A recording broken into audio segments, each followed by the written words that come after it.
Les derniers réglages relatifs aux différentes pièces à fournir pour l'enregistrement de leur dossier de candidature opéré au siège national de campagne de la coalition Artisans Solidaires Réunis à Su, les représentants des artisans réunis au sein de ce creuset, avec à leur tête le leader Sofianou Imorou, se sont rendus dans la matinée de ce 27 juin 2022 dans les locaux de la Commission électorale nationale autonome Sénat pour poser l'acte ultime à leur participation aux prochaines élections consulaires. Le scrutin prévu pour le 24 juillet 2022 doit permettre en effet d'élire les membres de l'Assemblée consulaire de la Chambre des métiers de l'artisanat du Bénin. Nous venons de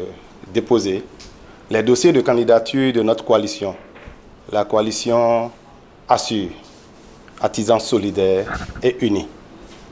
Nous sommes le plus grand regroupement des artisans pour toute l'histoire du secteur artisanal béninois. Et vous venez de constater, nous avons déposé une liste de 80 titulaires et 80 suppléants. C'est-à-dire une liste nationale qui couvre, disons, toutes nos branches et les sous-branches. Si nous sommes arrivés à ce niveau du processus des réformes du secteur de l'artisanat,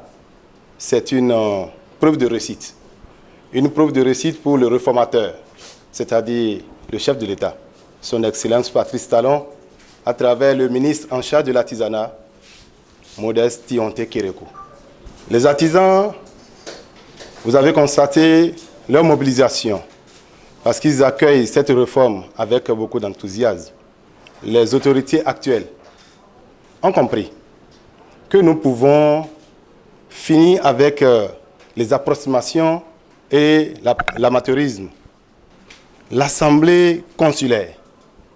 qui sera issue des élections du 24 juillet, doit impérativement, je dis bien impérativement, consolider les réformes. Et c'est dans cette dynamique d'ailleurs que nous sommes à la coalition Assure.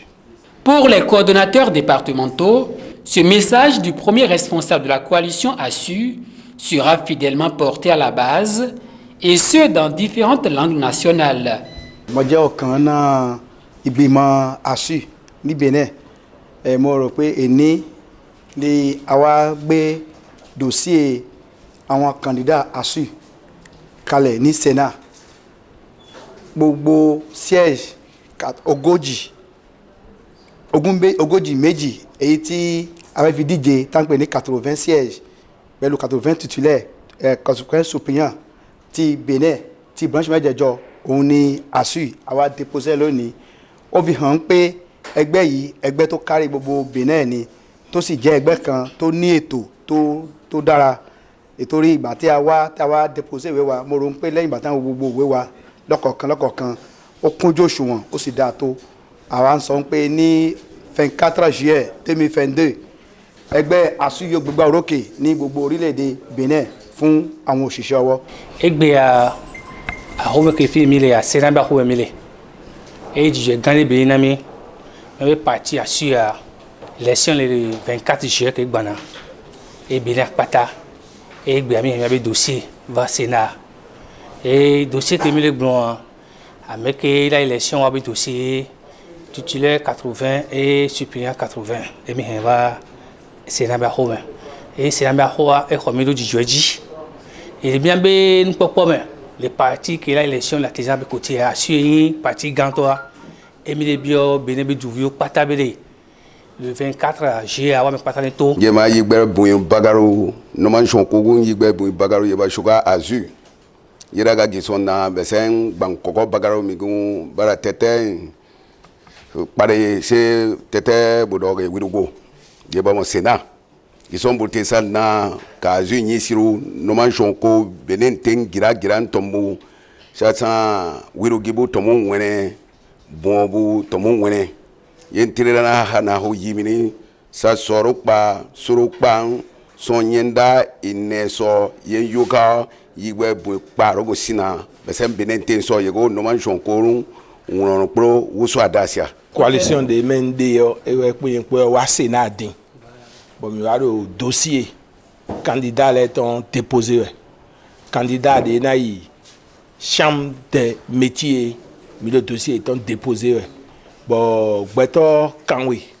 et titulaire, bon, Beto Kanwe, les suppléant, bio gouvernement, ouais. À ce de yo, ni blobo il faut, do à ce temps main. Bon, avec Bédien, mais Alonso, à tout l'heure, c'est là, ouais, do élection, mais on a organisé, ouais, mais apprécié. Beaucoup de nous, bévier, le département de Kolokobi. Mia doa kpeno totometi a hosodo tei a kpenkuvido a kodada chiachan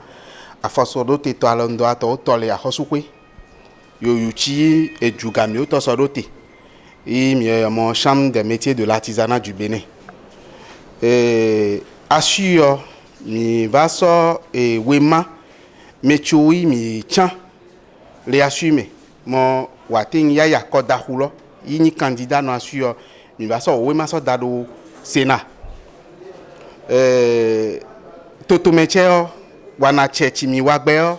yin wana nkoto imi opemo ejidudu yin no mi do nche njidudu no mi do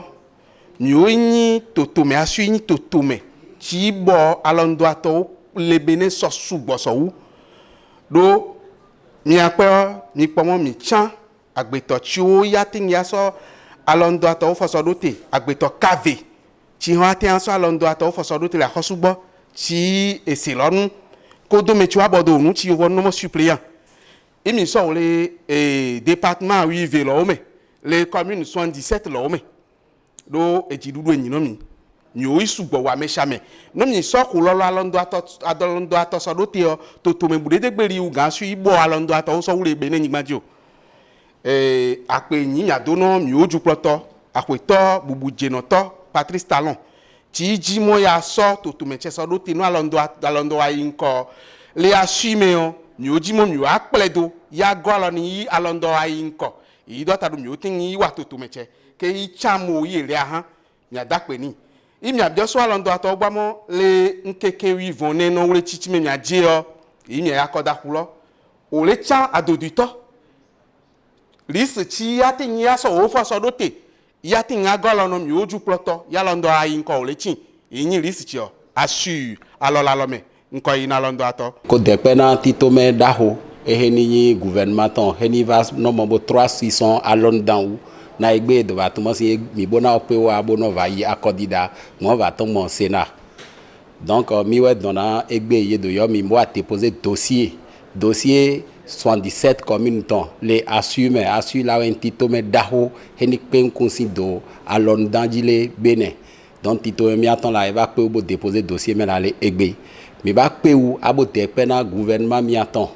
et heni tout mon si e bona 3600 Bénin we alondan wa to ou mi pe o de pena non mo pe o de pena alondan wa to lopo mi attend ile wekezo eneleze terme no tout mon si yebo chite bo bodo assure titome daho ehelaou bodo pe ou bo dakolale asan heni bo 24 juillet na ibo kado dakola no na mi ado pe wa bo pe do toga mi aton heni bodo te aussi si jenato ta Patrice Talon na nkon yi Benetton le alon tame ni dona mi dole wa egbe mi me. À noter que cette étape de dépôt de dossier de candidature pour les élections des membres de l'Assemblée consulaire de la Chambre des métiers de l'artisanat a été couronnée de succès pour la coalition ASSU avec la réception par la délégation